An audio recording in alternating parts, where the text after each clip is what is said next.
Hi, my name is John Gibbons, and today we look at a MENS test. MENS et al. In 1999, 2001, 2002 came up with an effective test called the active straight leg raise, and the idea behind it was there's a high probability if patients had pelvic girdle pain. So I'm just going to run through the test now.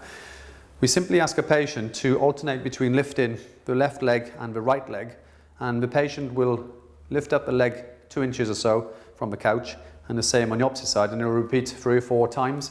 And then myself will just analyse the weight of the leg, and then we're looking for a difference in the weight. So if you want to slowly alternate between lifting of the legs and relax, and lift the right leg, and again the left leg.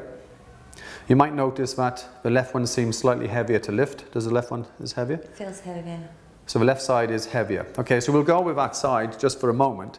Typically the patient might have pain in that posterior part of the sacroiliac joint if you're lying on your back at night and you're trying to turn over. So you're trying to lift the leg over, and it might well be that it's the iliacus and the rectus femoris causing a slight anterior rotation, which is slackening possibly the sacrotuberous ligament, giving you a decreased force closure to that side.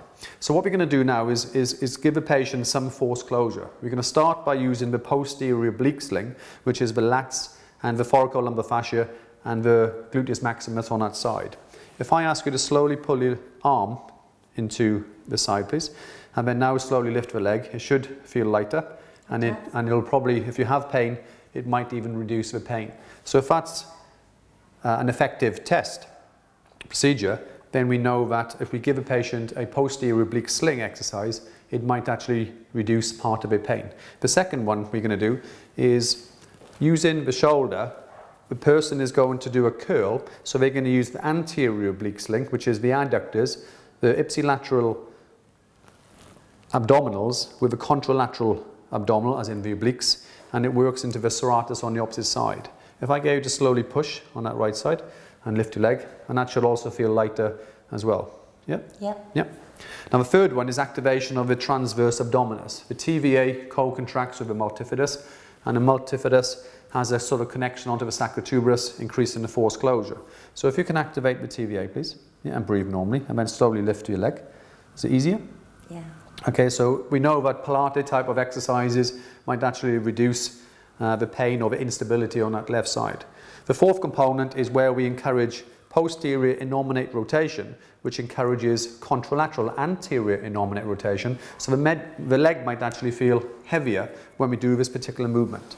If I slowly bring that one posteriorly, now slowly lift the leg, it's probably heavier, is it? It's a lot heavier. Yeah, so it's a lot heavier. So that confirms it, and it can also give you pain as well. Now the fifth component is to do the same movement on the ipsilateral side. So if I roll the pelvis this way, and now the patient lifts, it should be a lot lighter. Yeah. Yeah. And then also if the patient had any pain, you might find it also reduces. So that could be a key component of the treatment, is to bring that left side in a posterior direction. If I was to slowly squeeze the greater trochanter into the innominate, which then augments the form closure. Now if I squeeze and lift your leg, it should feel lighter. Very light. Yeah.